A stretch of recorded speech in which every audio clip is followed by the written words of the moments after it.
Entretanto, é um prazer estar aqui, na qualidade de coordenador deste Comitê Energy Efficient Buildings.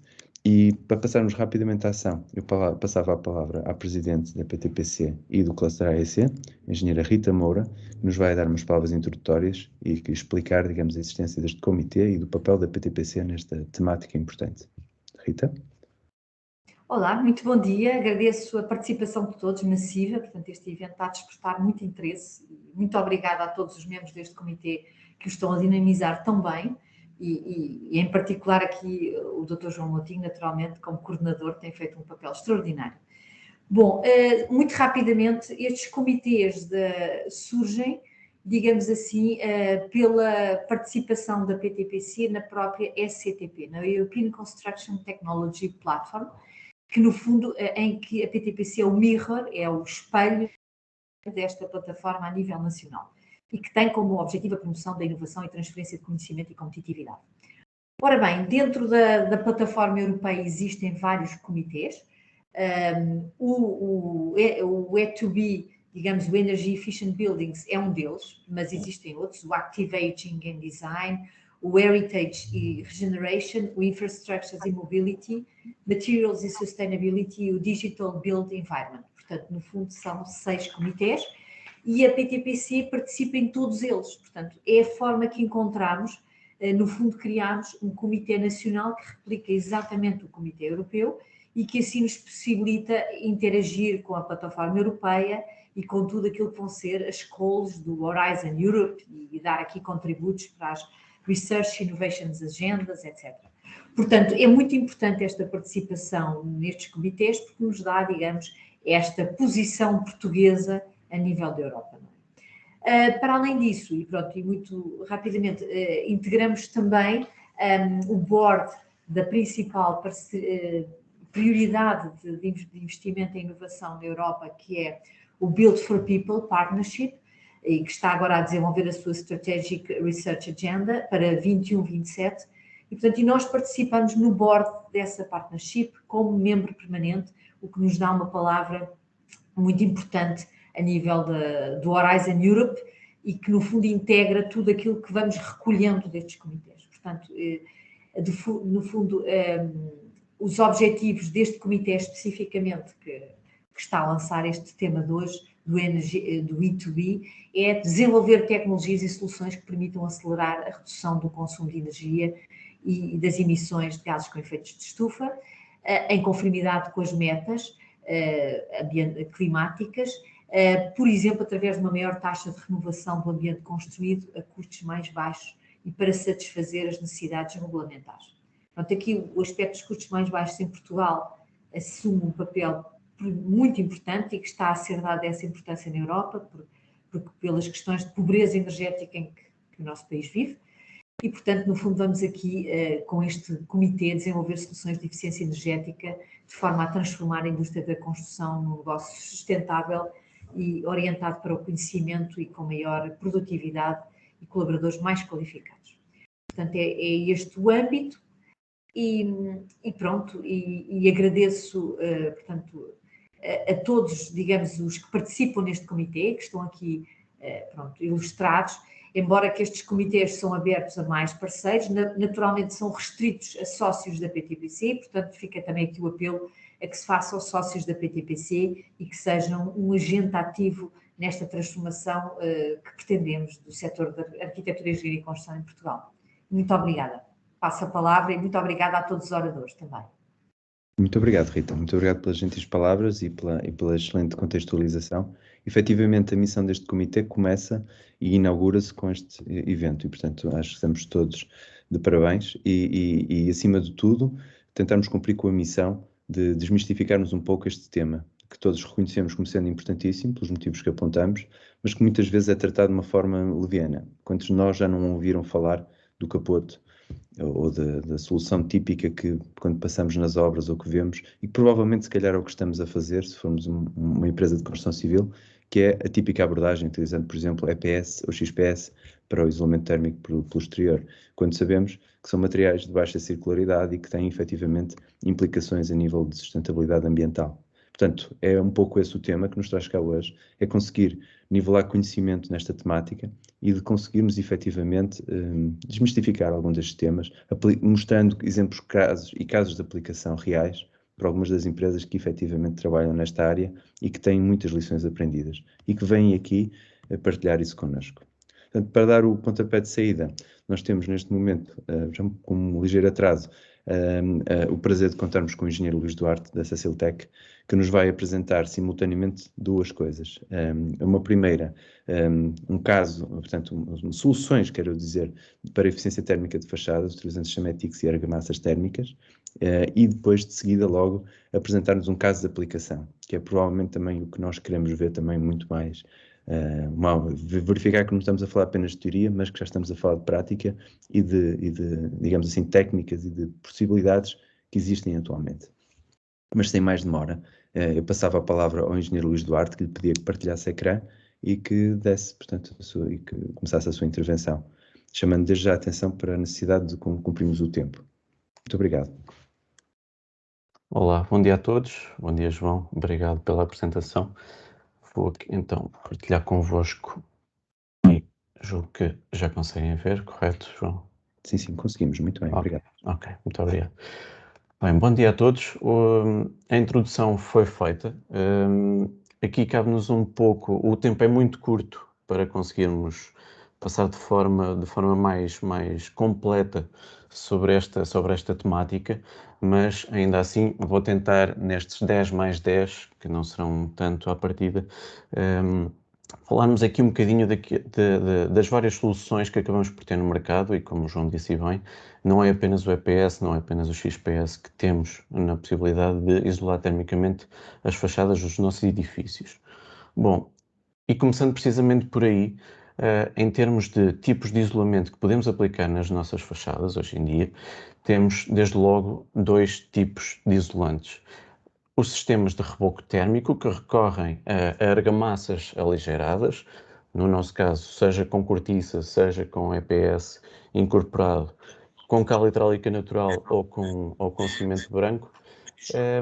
Temos aqui o mais próximo do que é a projeção de reboco, como tínhamos tradicionalmente até há bem pouco tempo no nosso país.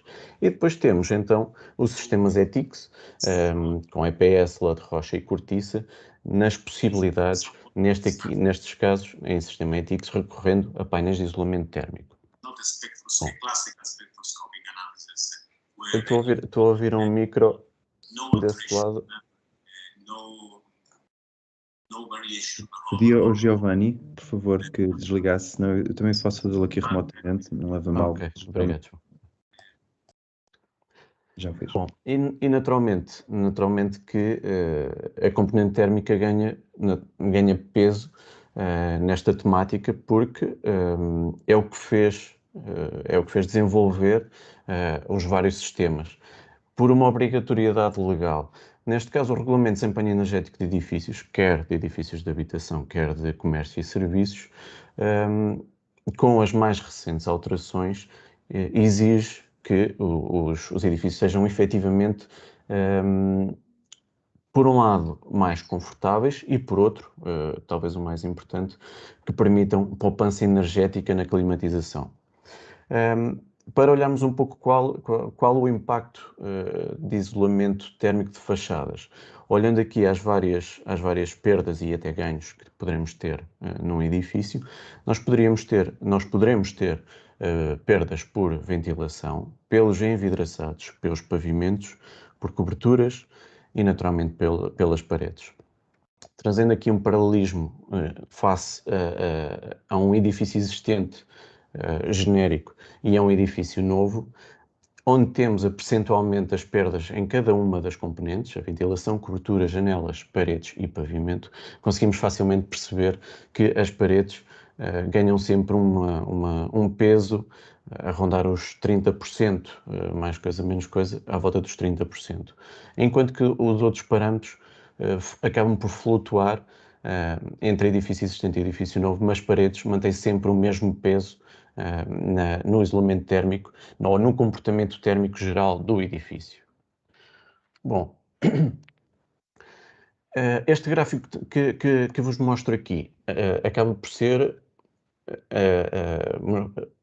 qual o valor de condutibilidade de cada um destes materiais, EPS, cortiça, lã de rocha e depois os rebocos térmicos, Ecocor-Lime e Isodor One, no caso dos nossos produtos, e conseguimos ver que este é um valor, o lambda é um valor que quanto mais alto, menos isolante é, e facilmente conseguimos aqui dividir em dois pontos, em dois blocos.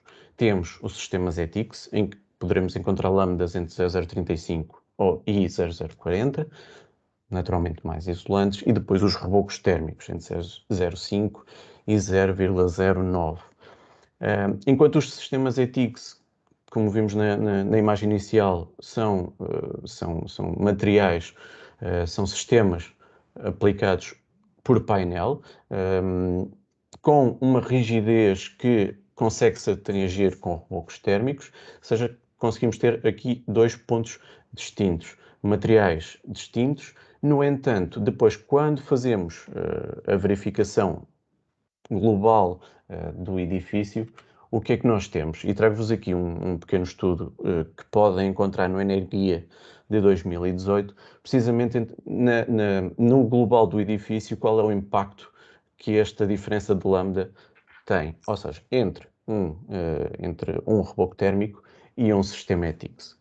Podemos ver desde logo que a classe energética não altera, independentemente de estarmos a utilizar o mesmo tipo, ou a mesma espessura de isolante, querem ETICS, querem argamassas térmicas, e aqui o exercício foi fazer para a mesma espessura, porque se fizermos um comparativo direto, naturalmente um reboco térmico tem de ser aplicado em mais espessura face a um sistema ETICS. Como vimos no gráfico, temos ali um delay de lambda. No entanto, quando olhamos para o edifício como um todo, e podemos olhar ponto a ponto, por exemplo, 8 cm de ETICS aqui especificamente com EPS e a argamassa térmica com Isodor, percebemos que no global, nos gastos, no balanço de necessidades, a diferença é praticamente nula, obtendo classe A em qualquer uma destas situações. Okay? Isto para fazer um foco aqui que entre um reboco térmico e um sistema ETICS, quando olhamos para a globalidade do edifício em termos térmicos, estamos a falar de diferenças muito, muito reduzidas. Bom, e este sistema acaba por ter um impacto grande na segurança, quanto mais não seja porque estamos a falar de um revestimento de fachadas. Esse revestimento deve ser escolhido, deve ser bem escolhido, e para isso também existe o nosso regulamento, que para todos os efeitos pretende evitar algo como vimos recentemente em Londres, algo que nos deixou, de certa forma, a todos um pouco perplexos como é que acaba por acontecer. Primeiro num país desenvolvido e depois de haver uma escolha de materiais como aqui aconteceu. Mas o nosso regulamento tenta evitar isto. De que forma? Nós temos um pequeno quadro onde há aqui alguma separação em termos, mediante a altura do edifício, abaixo de 9 metros, abaixo dos 28 metros, e edifícios com altura superior a 28 metros.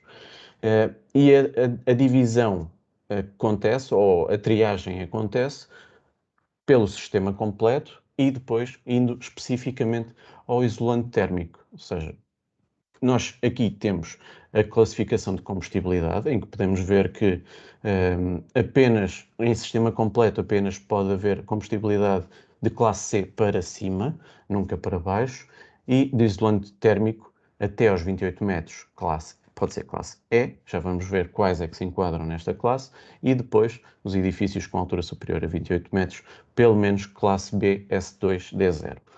O que é que querem dizer estas siglas? A primeira sigla, as letras, têm a ver com a combustibilidade, ou seja, com o potencial de combustibilidade do material e do sistema. Depois o S1, 2 e 3 com a produção de fumo, em que S1 menos fumo, S3 mais fumo. E depois a queda de gotas ou partículas inflamadas, onde vai desde D0, não liberta gotas ou partículas inflamadas, até D2. E um ponto que acaba por ser coincidente em todos é que pelo menos a queda de gotas tem de ser sempre D0. Olhando aqui aos edifícios de maior altura, aqueles que a exigência é maior, estamos desde logo limitados a 3 classes de combustibilidade, a 2 classes de produção de fumo e a uma única classe de queda de gotas ou partículas inflamadas. Aqui, para todos os efeitos, para todos os sistemas ETICS, por norma, cumprem este BS2D0 como sistema completo. Depois, o que acaba por fazer variar acaba por ser mesmo o isolante térmico. Fazendo aqui um resumo, por exemplo, dos nossos sistemas, o que é que nós conseguimos observar? Para edifícios abaixo de 28 metros, ou seja, com altura inferior a 28 metros, todos estes sistemas podem ser aplicados. Já quando aparecem edifícios com altura superior aos 28 metros, apenas os rebocos térmicos e o Isovit KPI, que recorre a uma lã mineral, é possível, são só estes que são possíveis aplicar neste tipo de edifícios. Isto para garantir aquilo que regulamentarmente temos de exigências, ok? O que quer dizer que ao aplicar, por exemplo, um destes 3 materiais, um destes 6 sistemas, estamos, sem dúvida, do lado da segurança. Depois ainda teríamos aqui muito para falar daquilo que é a classe de reação ao fogo do material cortiça, que toda a gente entende que está completamente fora daquilo que é o material, mas relativamente à norma, por aí não haverá grande coisa a fazer. Bom, passando para a parte prática, também vou tentar passar aqui de uma forma muito simplificada, muito rápida, o tempo também já está a encurtar. Um case study de uma reabilitação de um edifício antigo, com cerca de 120 anos, uma moradia em Brecon, no UK, no Reino Unido, em que aquilo que nos foi exigido foi eliminar o risco de condensações superficiais, que elas aconteciam no edifício previamente à intervenção, e dentro disto avaliar a aplicação, se poderíamos aplicar pelo interior ou pelo exterior, e depois garantir a respirabilidade das fachadas, ou seja, garantir permeabilidade ao vapor das fachadas. Bom, para identificar o risco de condensações superficiais, teríamos, e aquilo que fomos fazer foi, primeiro, verificar os dados externos, que são importantes para o cálculo segundo a ISO. Primeiro, avaliar os dados externos do local, ou seja, o clima, e depois os dados internos, os dados da própria habitação, aqui fornecido pelo cliente. E aquilo que o cliente nos indica é uma temperatura constante, face à introdução de um sistema de climatização que permite esta temperatura ao longo de todo o ano e depois com algumas variações em termos de umidade relativa no interior.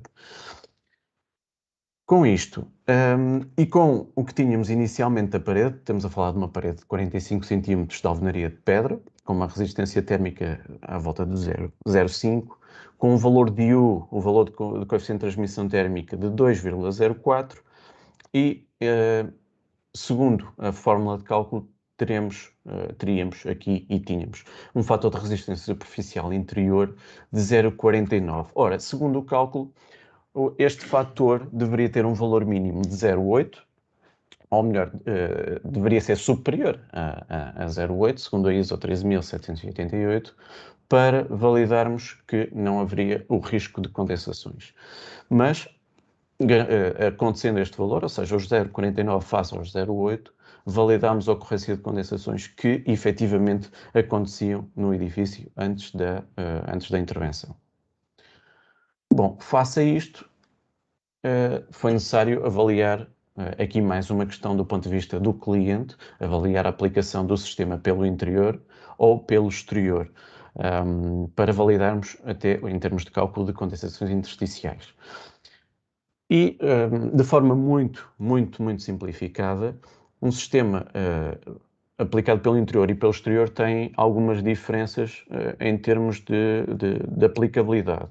Desde logo, ao aplicarmos no interior, vamos ter alguma redução da área útil no interior da habitação.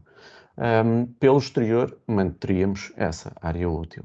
Ao aplicarmos no interior, por um lado, teríamos inércia fraca, algo que não é propriamente o mais indicado, tendo em conta que teríamos um sistema de climatização contínuo. Por outro lado, ao aplicarmos o sistema pelo exterior, iríamos aproveitar toda a inércia e agregado ao sistema de climatização contínuo, a inércia da parede de pedra. Depois, um ponto que poderia ser ou não relevante para o cliente, aplicando pelo interior, mantínhamos o aspecto da fachada exterior e aplicando pelo exterior, naturalmente, iríamos ter uma alteração do tipo de acabamento. Aqui o cliente optou pela aplicação, a aplicação do sistema pelo exterior. Bom, e para termos aqui uma noção de valores de isolamento, de níveis de isolamento que a parede tínhamos a solução inicial, ou a parede inicialmente sem qualquer isolamento, com um U de 2,03. Avaliamos a aplicação do reboco térmico com EcoCore Climb, sendo o Reino Unido um dos nossos principais clientes, quer deste tipo de reboco térmico, quer mesmo do Systematics de cortiça, em que a aplicação de 30 mm EcoCore Climb já obteríamos um de 1,26.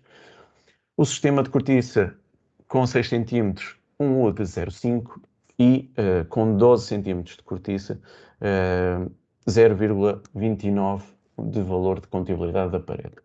Ou seja, teríamos uma redução de 38% com EcoCore Climb, 75% com 6 cm de Isovit Cork e com 12 cm de Isovit Cork teríamos uma redução face ao valor inicial de U de 86%. Ora, o valor pedido pelo cliente inicialmente era os 0,5, mas também era a ideia do cliente tentar obter quase um N0 com esta intervenção e aproveitando primariamente para as paredes já esta intervenção, então optou, desde logo, depois também com a análise custo-benefício, optou pela inclusão na obra dos 12 cm de painel de cortiça. Bom, e o que é que passámos a obter? Temos uma parede total com cerca de 60 cm e um valor de coeficiente de transmissão térmica de 0,29, como vimos há pouco, e o fator de resistência superficial passou de 0,40 para 0,93. Ora, como vimos há pouco, este valor sendo superior a 0,8, estava eliminado o risco de condensações no interior da habitação. Pegando nos dados climáticos do local, mais os dados do interior da habitação, e com os dados de cada elemento, por camada verificamos que, em termos de pressão parcial e pressão de saturação, quando estas pressões se cruzam em alguma destas camadas, é porque ocorrem condensações intersticiais. Como podemos ver, a pressão parcial nunca ultrapassa a pressão de saturação, como tal, estava eliminado ou estava garantida a inexistência de condensações intersticiais. Porque é que isto acaba por ser importante validar? Porque ao ocorrer estas condensações intersticiais, ou seja, entre camadas, poderíamos estar a minimizar ou a enfraquecer alguma destas camadas, quer fosse a alvenaria de pedra, quer fosse a argamassa de colagem, ou até com o acumular de água, umidade, no seio do isolante, neste caso a cortiça, iríamos fazer baixar ou aumentar a condutibilidade do isolante e era isso que não se pretendia. Portanto, aqui estava garantida essa existência de condensações intersticiais. O último ponto que é relevante no mercado do Reino Unido, no nosso país, nem por isso não tem sido propriamente um valor grande de importância, em que a principal, para garantir a respirabilidade das fachadas, a tal permeabilidade ao vapor, a exigência foi que a espessura de ar de difusão equivalente fosse inferior a 4. Esta espessura de ar tem a ver com a capacidade de deixar migrar o vapor de água entre as várias camadas, e este valor, quanto maior, mais difícil é o vapor de água migrar entre as várias camadas. Ora, as soluções que o cliente tinha era EPS, XPS, ICB, a cortiça e a lã de rocha. Naturalmente que face a este valor de 4 de ISD, os dois primeiros foram colocados de parte e os isolantes, os materiais isolantes que estariam enquadráveis naquilo que o cliente pretendia, era apenas a cortiça e a lã de rocha. Por uma questão de sustentabilidade ambiental, o cliente optou pela cortiça, face ao carbono negativo e toda a componente ambiental que um painel de cortiça tem agregado, a opção recaiu sobre o painel de cortiça. De forma muito resumida, também para terminar, então garantimos com este sistema, com a aplicação deste sistema, a inexistência de condensações superficiais interiores, com o tal fator superior ao mínimo exigível. Garantimos a inexistência de condensações intersticiais entre camadas. Com isso, temos a garantia de longevidade do sistema e efetividade no isolamento térmico da fachada.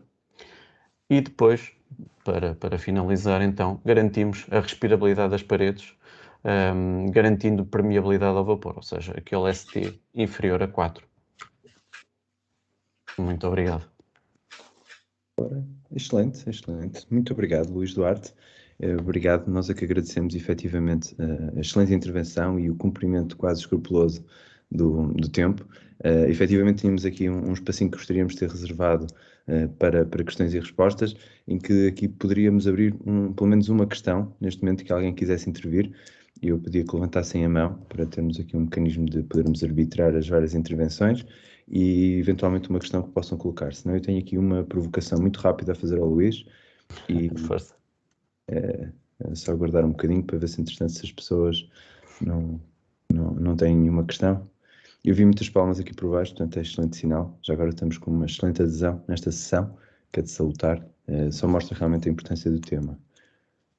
Então, sem mais demora, Luís, certamente muita gente deve estar a pensar. É muito bom realmente pensar em sustentabilidade, é muito bom efetivamente ver a performance desse sistema e a análise também cuidadosa e com metodologias de engenharia que foi feita, neste caso de estudo, por exemplo, mas e o preço, não é? Porque o cliente normalmente nem todos estão preocupados em ter NZEBs, nem todos estão preocupados em realmente salvar o ambiente, ou ter emissões carbónicas baixas ou inexistentes. Comparação deste tipo de soluções relativamente às soluções tradicionais de capoto, eu sublinhava aqui as aspas no capoto. Sim, não é TICS. Exatamente, o ETICS, mas por exemplo na sua abordagem tradicional, usando o EPS ou Sim, XP. sim. É assim, sem dúvida que os materiais como EPS, XPS, face ao seu valor, por um lado, estão mais acessíveis a mais pessoas. E nós, quando vemos alguma preocupação de sustentabilidade, preocupação ambiental, por norma ela aparece, não quer dizer que não apareça em todas as pessoas, mas a componente económica e o poder de compra do público-alvo ou de quem quer aplicar o sistema também tem muita importância. Com certeza haverá muita gente que gostaria de ter um sistema sustentável, como é o caso do sistema de cortiça, mas, por outro lado, quando chega a hora de aplicar, o valor que é pedido pelo sistema não é comportável e, como tal, têm de recorrer, para terem na mesma algum conforto no interior das habitações, têm de recorrer a sistemas de certa forma mais baratos. Às vezes costumo comparar aqui um pouco que é nós andarmos numa autoestrada com um carro de gama baixa, nós conseguimos andar na mesma na autoestrada que andaríamos com um carro de gama alta. Mas, por outro lado, vamos imaginar, em calor não teremos o mesmo conforto. Em caso de acidente, com certeza que o risco para nós vai ser completamente distinto entre ter um acidente, por exemplo, com um carro, lá está, de gama baixa, ou ter de gama alta. Sem dúvida, sem dúvida. Infelizmente, passa um bocadinho por aí, ou seja, a componente económica tem um peso muito, muito grande. Sendo que os nossos principais clientes internacionais, ou até mesmo nacionais, mas não portugueses, são aqueles que nem sequer querem ouvir falar noutro tipo de sistema que não um sistema ambientalmente sustentável. Claro, e há aqui também fatores que influenciam o preço, o custo destas soluções neste momento tem a ver também com o facto de não serem assim tão adotadas. Se forem mais adotadas, se calhar há uma economia de escala. Provavelmente. podemos não ter a opção de não o fazer no futuro, não é? Com a necessidade que temos de baixar as emissões, será de esperar regulamentação específica ou pelo menos sistemas de incentivo que vão promover essa alteração. E, portanto, o barato pode ser caro a médio prazo, não é? E, portanto, eu penso que era essa a mensagem que pode ficar. Tal e qual, tal e qual. Muito obrigado. Muito obrigado. Obrigado a todos pela atenção. Sim, muito obrigado nós. Portanto, eu se calhar passava rapidamente para a próxima intervenção e pedia ao engenheiro Carlos Reis, da Saint-Gobain, que nos falasse então um pouco sobre a energia incorporada em diferentes soluções de isolamento térmico na envolvente dos edifícios. Portanto, Carlos, consegue ouvir-nos bem? Sim, consigo, sim. Espero que também consiga me ouvir. Perfeitamente. Perfeitamente. Se puder partilhar o ecrã. Então, passar a partilhar o meu ecrã. Sim. Eu enfatizava só aqui a necessidade de cumprirmos o horário, portanto, agradecer-lhe então que fosse, digamos assim, que pautasse a sua intervenção por 15 minutos, sendo que reservar 2 ou 3 minutos no final para possíveis questões e respostas. Muito obrigado. Sim. Penso que já veem todos o meu ecrã. Sim, precisamente. Excelente. Muito obrigado. Muito bem.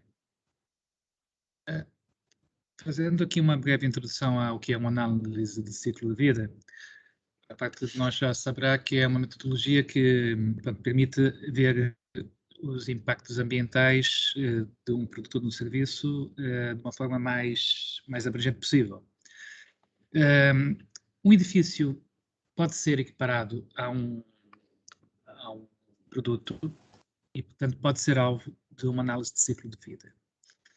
Obviamente, para poder ser feita, é preciso também ter um prévio conhecimento de todos os impactos associados aos diferentes materiais que foram utilizados no edifício, que será, digamos, da compilação dessa totalidade o resultado da análise de ciclo de vida. A nível de produto, e inclusivamente a nível do edifício, enquanto produto, a execução de uma análise de ciclo de vida apresenta alguns aspectos muito interessantes, como a optimização em termos de projeto, e permite comparar diferentes soluções construtivas, que é também algo pode ser por vezes muito necessárias, e permite fazer uma avaliação comparativa, ou chamado benchmarking, do edifício como um todo, do ponto de vista da sustentabilidade e do ponto de vista dos impactos ambientais. E, não menos importante, permite partilhar a informação com os utilizadores. Então, é importante que um edifício, um proprietário, um operador, tenha a noção do que esse edifício representa em termos de emissões, e até para saber utilizá-lo de uma forma mais correta do ponto de vista ambiental. A melhoria das políticas ambientais é já uma visão macro de que as ACVs permitem para, digamos, para as entidades reguladoras. Portanto, quanto mais análises de ciclo de vida estiverem executadas em edifícios, melhor para a definição de políticas ambientais mais corretas possíveis. O objetivo disso tudo é a sustentabilidade, que penso que já foi referido, enquadra-se também não apenas no ponto de vista ambiental, através das análises de ciclo de vida, mas também existe uma componente social da sustentabilidade. É possível também, de uma forma mais abrangente, executar uma análise de vida, do ciclo de vida social, porque o edifício enquadra-se num ambiente construído e tem impactos geralmente positivos na vida das comunidades nos quais eles se inserem. E também não podemos esquecer da sustentabilidade do ponto de vista económico, não é? Porque sem dinheiro nada se faz, e, portanto, o custo total da propriedade de um edifício, incluindo a energia necessária para operá-lo, no sentido de o edifício alberga pessoas e as pessoas precisam de ter uma temperatura de conforto para poderem trabalhar corretamente, viver corretamente e terem saúde. Portanto, há um custo associado a tudo isso, e o custo total de propriedade é também uma ferramenta que permite comprar um edifício ao longo do seu ciclo de vida, não apenas o custo da construção, porque o custo de construção tem uma percentagem no seu peso, mas a utilização também tem. Digamos que uma análise de ciclo de vida requer inputs e permite obter outputs. Sendo os inputs, nós teremos como input a energia necessária para a construção e para a operação, como veremos, a água necessária para a sua utilização e a construção e para a operação, mais uma vez, e as matérias-primas. Já a nível dos outputs, nós teremos o quê? Teremos os produtos utilizáveis, portanto, o edifício em si é o produto, nesse caso, a produção de resíduos sólidos decorrente da construção e da própria operação dos edifícios, os efluentes líquidos emitidos com os processos inerentes à construção e ao fabrico das matérias-primas, outros materiais de construção, e as próprias emissões atmosféricas decorrentes não só da produção dos materiais, mas também da utilização dos edifícios, entre outros. Aqui, de uma forma mais esquemática, nós temos aqui alguns dos impactos que podemos ter de um edifício e das correlações que se estabelecem entre eles. De um edifício, aliás, de um produto em geral. Temos desde o aquecimento global, decorrente das emissões de CO2 necessárias para o fabrico de qualquer material, assim como o ozono troposférico. Portanto, o ozono, é importante manter a nossa camada de ozono aqui na parte ionosférica, mas a nível da altitude em que nos encontramos, o ozono é um poluente. Temos que ter em conta a depleção de recursos, a geração de resíduos, a formação de smog fotoquímico durante o verão e a utilização dos meios aquáticos. Portanto, o excesso de nutrientes que poderá provocar danos para a vida dos peixes e de outros seres vivos. E o consumo de energia relaciona-se intrinsecamente com o aquecimento global, porque a energia pode provir de uma fonte renovável, mas também de fontes não renováveis. E normalmente é um mix, né? Qualquer sistema de produção utiliza um mix de energia. Energia fóssil é um recurso e é esgotável, daí essa correlação entre a energia não renovável e a depleção de recursos. Uma análise de ciclo de vida tem várias etapas, que podem ser 4 e podem incluir uma quinta etapa adicional. A etapa do produto é a que abrange, digamos, o fornecimento das matérias-primas, o transporte e a produção. As etapas de construção incluem o transporte e a construção, de utilização, que é num edifício, é bastante importante, e que inclui a energia necessária para a sua operação e todos os impactos decorrentes das reparações, substituições, da manutenção e da remodelação. Sem falar na água, também necessária para um edifício. Podemos ter um edifício que requeira mais água para a sua manutenção e outro que requeira menos água. A etapa de fim de vida inclui o desmantelamento, ou a desconstrução também dita, o transporte, o tratamento dos efluentes que a produção originou e a própria eliminação destes resíduos. E pode incluir uma quinta etapa adicional, que é a etapa D, que pode ser incluída para ter em conta tudo o que tem a ver com a reutilização, recuperação e reciclagem da matéria utilizada. Ou seja, assim passamos de ter uma análise cradle to gate para uma análise cradle to cradle.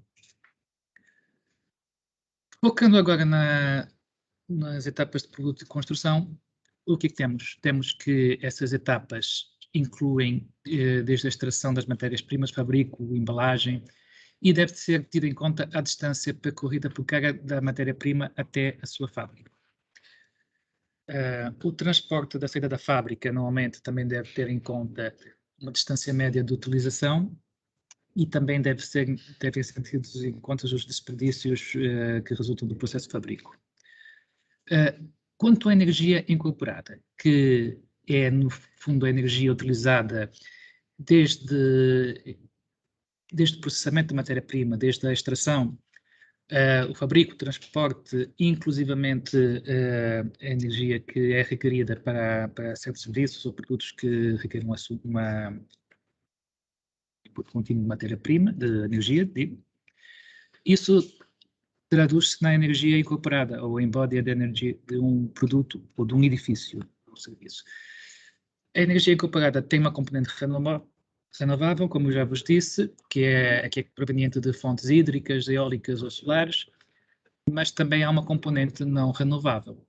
E essa componente não renovável, nomeadamente das energias fósseis, sejam elas o petróleo, o carvão ou o gás natural. Portanto, essa energia, a utilização de energia não renovável é responsável por emissões de CO2, que consequentemente originam efeito de estufa e aquecimento global. Sendo o aquecimento global, como todos sabemos, responsável por eventos climáticos extremos que cada vez ocorrem com maior frequência, infelizmente. Vendo aqui uma proporção entre a energia gasta na produção de um edifício, ou seja, na construção e na utilização, é muito interessante notarmos que a energia utilizada em termos de produção para todos os materiais de construção e para a sua aplicação representa apenas cerca de 20% da energia necessária para manter o edifício operacional ao longo do seu ciclo de vida. Sendo que esta fração, estes 80% decorrentes da energia de utilização, tem tendência a reduzir, felizmente, porque nós temos cada vez mais edifícios mais eficientes do ponto de vista energético. Portanto, essa proporção de 80-20 vai tender a ser alterada ao longo do tempo. Se nós não gastássemos nada, estes 20% representariam 100%. Mas isso é impossível, não utilizar nada, mas o fato é que a utilização está a fazer, a redução da energia na utilização está a aumentar o peso da energia gasta na etapa de produto e de construção. É importante notarmos que o setor da construção tem um importante papel a desempenhar na redução das emissões de CO2. Isto porquê? Ora, reparem que isso já foi dito várias vezes, mas não é demais lembrar que o setor da edificação, os edifícios em si, nós dentro dos edifícios somos responsáveis por 30% das emissões totais de gases com efeito de estufa, por CO2. No entanto, segundo os estudos, e aqui cito um estudo da Eurima, Associação de Fabricantes de Lãs Minerais. 5 monosplics. 5? Ok, muito obrigado. Manter... Exatamente.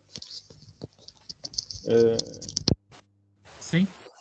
Manter as reduções que se conseguem com a aplicação de um isolamento térmico não envolvente pode equivaler a parar toda a cifra, toda a frota automóvel de Londres durante 15 anos, ou a reflorestar, se fosse uma medida, um território com uma área 3 vezes a área de França.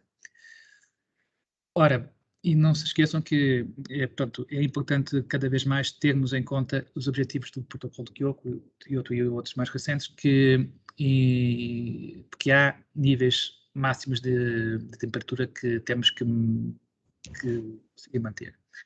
Carlos, peço desculpa, mas estamos a ficar sem tempo, portanto eu pedi-lhe que concluísse o mais rapidamente possível. Sim, está perto do fim. Portanto, temos aqui o que eu acabei de falar em termos de energia. Do ponto de vista dos materiais de isolamento, nós podemos separar os sintéticos dos minerais, além de outros que para éticos não importam tanto.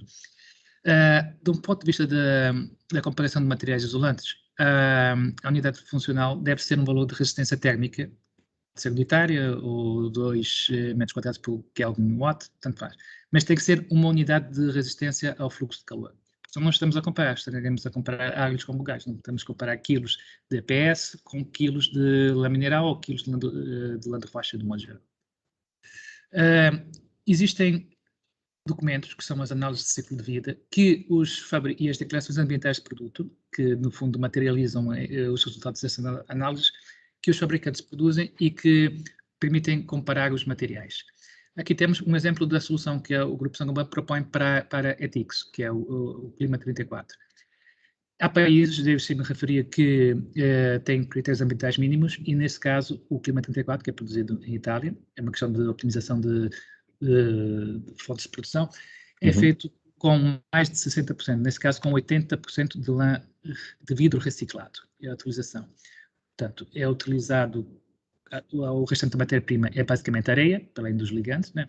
Mesmo os ligantes têm uma componente vegetal muito interessante e nós podemos fazer também a comparação do impacto. Eu não apresento aqui dados, portanto, confesso que não tive tempo de preparar, mas é possível compararmos a partir de documentação dos fabricantes de EPS, XPS, por exemplo, com qualquer solução. Devemos ter em conta que devemos ter a mesma unidade funcional, que é a resistência térmica, normalmente é unitária que se utiliza. E consideração final, devemos dizer que nas zonas minerais, em geral, é inferior a energia incorporada aos demais produtos de isolamento térmico, incorpora matéria-prima reciclada em grande proporção, e isso é uma dupla vantagem, porque também permite baixar a temperatura do processo e, portanto, diminuir ainda mais a pegada ecológica.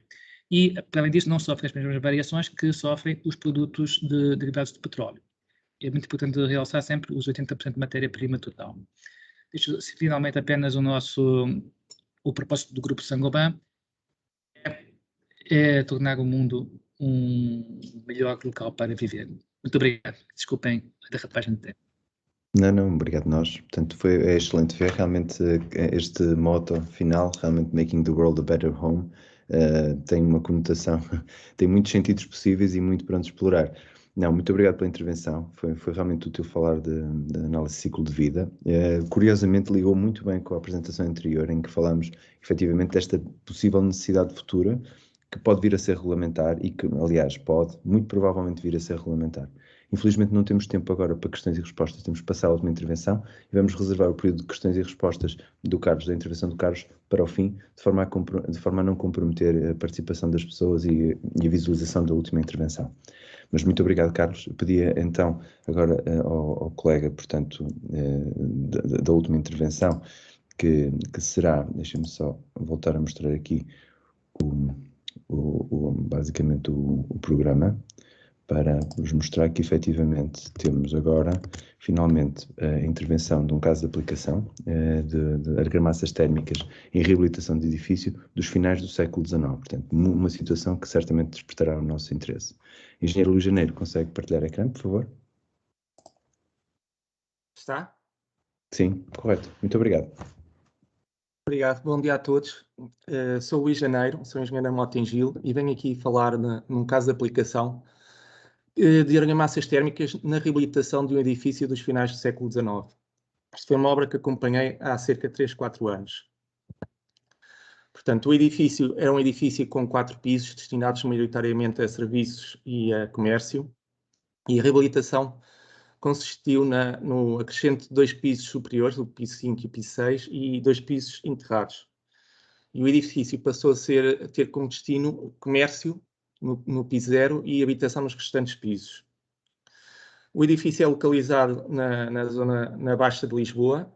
A Câmara não nos permitiu grande estaleira na frente da obra, o que nos dificultou bastante a reabilitação da fachada. Por sendo a Baixa de Lisboa, localiza-se numa área arqueológica de proteção nível 2 e foi obrigatório manter a fachada, tendo-se demolido todo o restante edifício. A área de fachada que foi intervida é cerca de 1050 metros quadrados.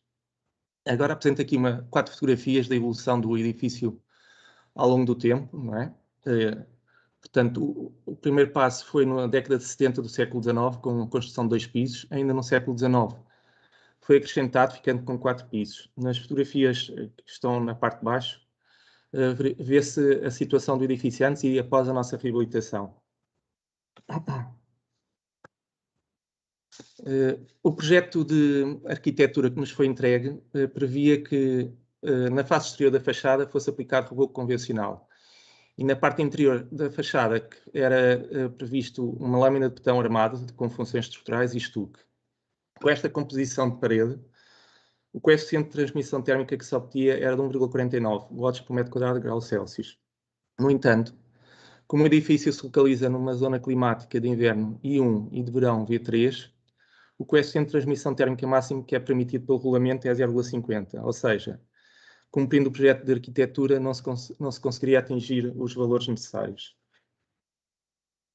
No decorrer da empreitada, foi-nos entregue pelo cliente o projeto térmica, e com este projeto térmica uma quantidade enorme de alterações na composição das diversas paredes do edifício. Na fachada, a composição foi alterada na parte exterior de reboco para reboco térmico. A alvenaria de pedra manteve-se, que foi a parte da fachada a manter, a lâmina de betão também, e foi acrescentado 4 cm de XPS e uma placa de gesso cartonado pelo interior. Com esta nova composição, obteve-se um coeficiente de transmissão térmica de 0,47 watts por metro quadrado grau Celsius. Isto já cumpre com o regulamento, ao passo que a versão do projeto de arquitetura não cumpria. No entanto, fizemos uma série de sondagens à fachada para estudar o processo a desenvolver e verificou-se diversas incompatibilidades.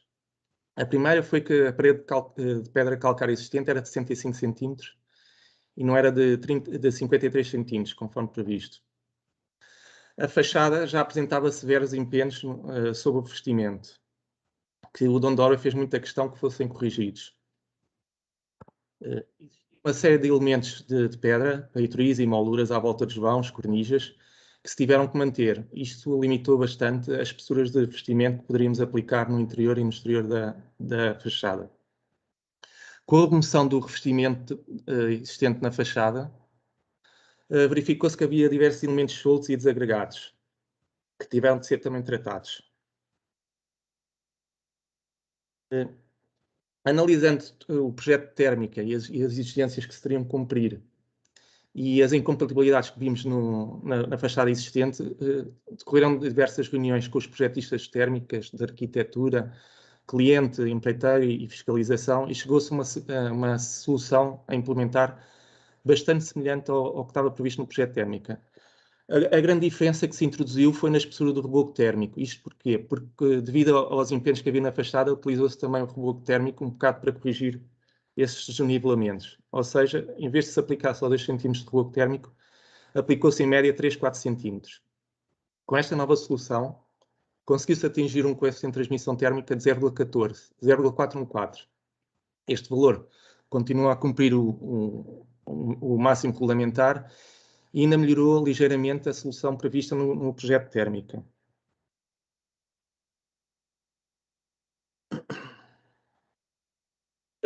Tive a fazer uma breve comparação com a solução encontrada, mas se utilizássemos um reboco convencional na face exterior da fachada. Fazendo os cálculos, obtém-se que com o reboco convencional o coeficiente de transmissão térmica é de 0,542, ou seja, era superior ao máximo regulamentar e prejudicava bastante o comportamento térmico do edifício. A diferença destas duas soluções e a melhoria térmica que se consegue obter é devido ao reboco térmico ter uma condutibilidade térmica uma resistência térmica muito superior ao do reboco convencional.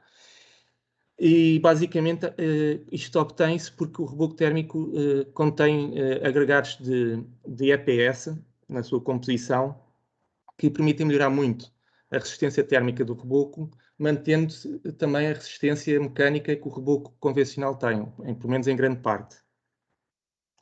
Além disso, esta solução foi muito adequada ao edifício que estávamos a reabilitar, uma vez que permitia a sua aplicação projetada. Agora, o processo como foi feita a recuperação da fachada. O primeiro passo que se teve de fazer foi a estabilização da fachada. A Câmara Municipal não nos permitiu fazer a contenção pelo exterior. Assim, tivemos de fazer 3 torres de estruturas metálicas pelo interior, aqui agarramos depois à fachada.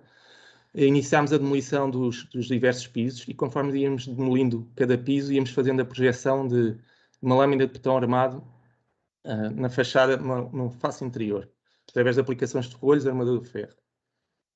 Quando chegámos ao fim da demolição, começámos a construir as lajes de betão definitivas e isto permitiu o travamento definitivo da fachada.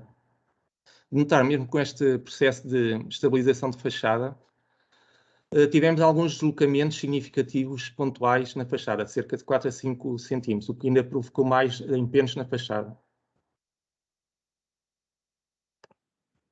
face exterior, o procedimento foi a aplicação do andaime numa tela protetora, foi a picagem integral do revestimento exterior da fachada, foi a remoção dos elementos soltos e desagregados que encontramos. No piser também tivemos que fazer alguns reforços, porque o botão de obra pretende alargar os vãos. Tivemos que preencher os vazios com as argamassas apropriadas, tendo em conta os ligantes existentes na parede de pedra que permaneceu do edifício antigo. Fez-se a limpeza da base e fez-se a aplicação de reboco térmico por projeção, cumprindo sempre os procedimentos indicados pelos fornecedores do reboco térmico. Para corrigir os empenhos que havia na fachada, foi necessário, em algumas zonas, espessar o reboco, não é? Isso teve que se fazer uma aplicação por camadas. No entanto, verificámos que a aplicação do reboco projetado introduziu algumas dificuldades, que eu vou descrever agora muito brevemente. Verificou-se que produz muita sujidade, não é? Com o espalhamento de algumas partículas de EPS, com a queda da parte da projeção para o chão. Ocorreu também muito desperdício, mas principalmente porque na fase de obra em que foi feita a projeção na fachada foi no inverno. Ou seja, com um tempo muito úmido, o reboco demorava algum tempo a secar. Também aconteceu alguns dias em que começámos a projetar e intempestivamente começou a chover e aí houve mesmo desagregação de algumas áreas significativas do reboco que já estava projetado. Também teve que se fazer o reboco por camadas na zona onde foi necessário espessar, não é? Conforme já foi referido anteriormente, o que provocou alguns atrasos nesta atividade. E também não foi possível aplicar a projeção de reboco continuamente, uma vez que, como ocorreu durante o inverno e houve períodos em que houve chuva, teve que se fazer a projeção por diversas fases. Agora, a finalizar aqui a minha apresentação, vou falar aqui das principais vantagens que encontramos. Foi uma solução que resolveu o problema térmico, incluindo as pontes térmicas todas. Foi uma solução que foi muito adequada a uma fachada existente e que teve que ser toda descascada. Era muito difícil fazer com outro método qualquer pudesse aumentar a resistência térmica do edifício. Conforme já foi referido anteriormente, tem uma reação ao fogo de classe B, que é muito superior, por exemplo, a um sistema convencional ETICS, não é? que nem pode ser aplicado em edifícios de grandes alturas. Tem uma grande resistência ao choque. Permitiu um fácil preenchimento das zonas onde a fachada tinha algumas furações ou alguns elementos em falta. Permitiu também sempre uma boa aderência quando não chovia. Permitiu a correção dos empenhos da fachada, que foi uma questão que o dono de obra deu muita importância. Também permitiu uma boa aderência, uma boa adaptação aos elementos de pedra existentes, tal como as molduras dos vãos, as cornijas. Permitiu também bons remates, como se pode ver aí nas fotografias. O acabamento também foi bastante regular. E para finalizar, a recepção provisória da obra foi feita há mais de 3 anos. Já foram feitas diversas visitas ao edifício, por diversos motivos, e não se detectaram nenhumas patologias na fachada. Pronto, e terminei aqui a minha apresentação. Não, é excelente, Luís.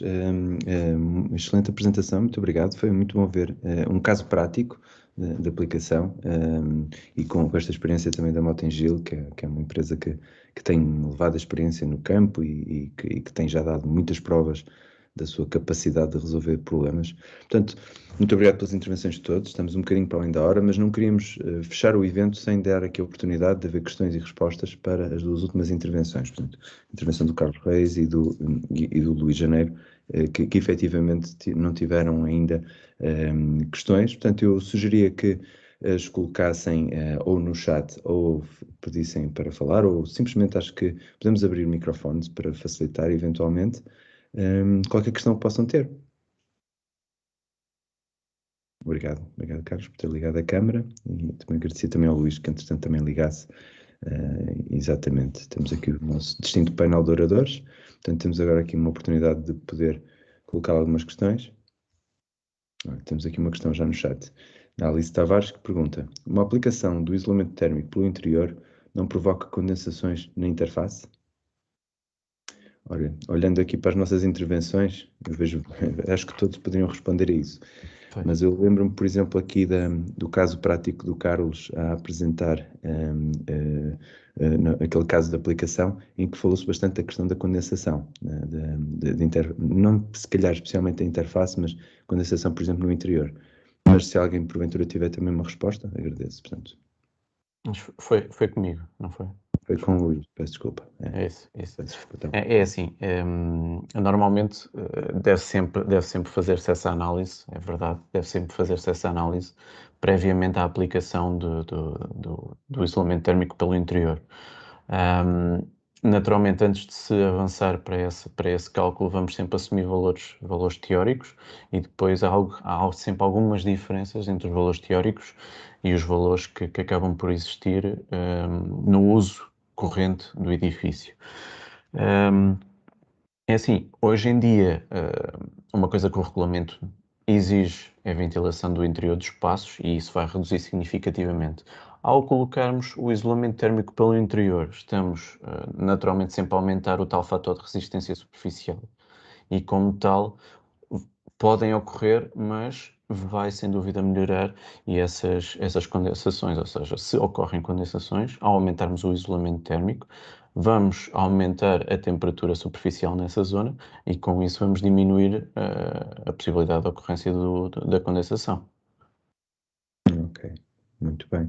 Parece-me realmente que responde. Muito obrigado. Portanto, mais alguma questão? Tinha aqui uma questão também já reservada em carteira, que tinha a ver com análise de ciclo de vida, mas entretanto temos aqui também uma questão. Giovanni Borsoi, espero estar a pronunciar o nome corretamente. Eu penso que teria desligado o microfone durante a intervenção, mas acho que está ligado novamente. Portanto, pode, por favor. Obrigado, boa tarde. Queria saber o que acha a indústria, mas também a empresa, sendo que aqui temos, digamos assim, exponentes das duas partes.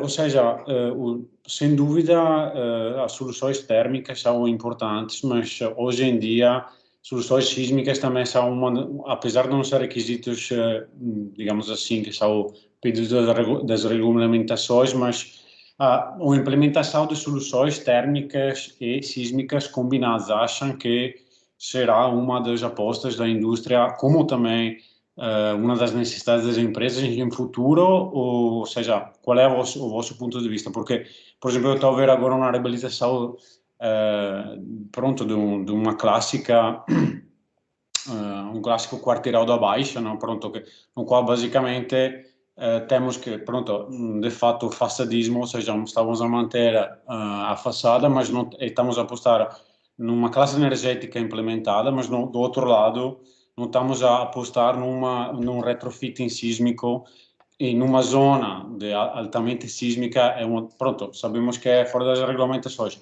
Agora, como a empresa, como a indústria está a ver a possibilidade de implementação de sistemas sísmicos e térmicos combinados em futuro, seja alguns exemplos sobre este aspecto? Pronto, basicamente esta pergunta. Obrigado. Ora, eu sugeria que alguém que sentisse efetivamente que pode responder a esta questão intervisse.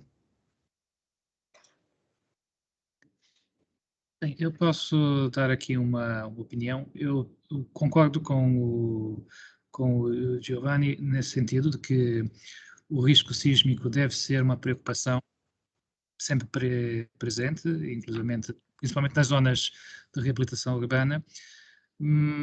Eu penso que a solução para as fachadas, para a preservação das fachadas, pelo menos do ponto de vista da parte do edifício em si, porque eu penso que dificilmente se conseguirá uma solução de contenção da fachada que proporcione isolamento térmico.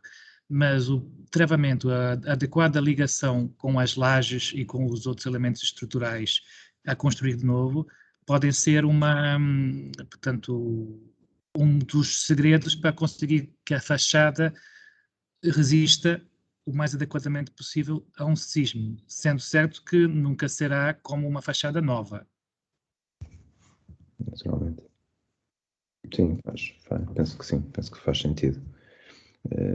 Não, efetivamente não há soluções perfeitas, nem há cenários perfeitos, e hoje aqui nós falamos efetivamente de cenários em que determinadas aplicações de isolamento térmico não funcionam, por exemplo, para edifícios em altura, ou para terem qualquer tipo de capacidade de resistir a elementos, que neste caso nem são meteorológicos, neste caso são sísmicos, mas cada vez mais se fala-se em resiliência climática e a forma como as mudanças que estão a acontecer e que são indesejáveis, mas que vão acontecer inevitavelmente por causa do nosso comportamento, vai também influenciar bastante toda esta temática. Portanto, vivemos numa altura em que vemos as alterações de clima a acontecer. O isolamento térmico é, sem dúvida, um dos aspectos a ter em consideração, porque, tal como foi aqui referido, precisamos de conseguir viver, trabalhar, precisamos também de assegurar as nossas condições de saúde, e sabemos que a temperatura influencia muito essa qualidade de vida e essa condição de saúde que todos queremos ter. Portanto, o evento em si está neste momento já para além da hora. Eu temo que não tenhamos espaço para poder falar muito mais. Eu queria aproveitar a oportunidade para agradecer bastante a disponibilidade dos nossos oradores que aqui estiveram hoje e que com excelência conseguiram realmente cumprir também com o tempo e com os objetivos das apresentações. Foi realmente ótimo ter-vos cá. Quero também agradecer ao Comitê LSB, que teve aqui a sua primeira ação pública e visível, especialmente aqui aos colegas que estiveram do Comitê diretamente envolvidos nos convites e na organização deste evento, o João Pedro Ferreira, o João Serafim e o Luís Sousa, foram de ajuda para conseguirmos montar isto hoje. Dizer-vos também que este evento vai ficar disponível, a gravação deste evento vai estar disponível no YouTube, e o link irá ser enviado a todos os registados neste evento, que foram muitos. Tivemos uma participação consistente de cerca de 85 pessoas, constante ao longo de todo o evento, o que é muito bom e que demonstra a importância do tema, principalmente quando nos estamos a meter com a vossa hora de almoço. Portanto, mais uma vez, muito obrigado a todos. Encerro assim este evento com o salutar e com a mensagem que queremos passar, em que a questão do comportamento térmico dos edifícios e a forma de o fazer é uma inevitabilidade para o futuro.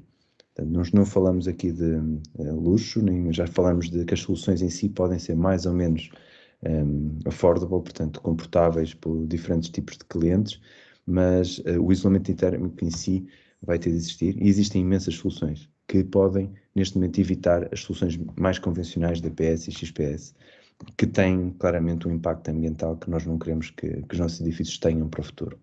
Portanto, muito obrigado a todos pela presença e aos resistentes que ficaram até agora, e até uma próxima iniciativa. E, por favor, alguma questão que tenham, enviem um e-mail para BuildCollab, para info.buildcollab, e que teremos todo o gosto em responder. Portanto, eu vou partilhar só esse último slide aqui, para ficarem com esse e-mail, se desejarem, e encontrarmos aí numa próxima oportunidade. Muito obrigado a todos. Um bom dia.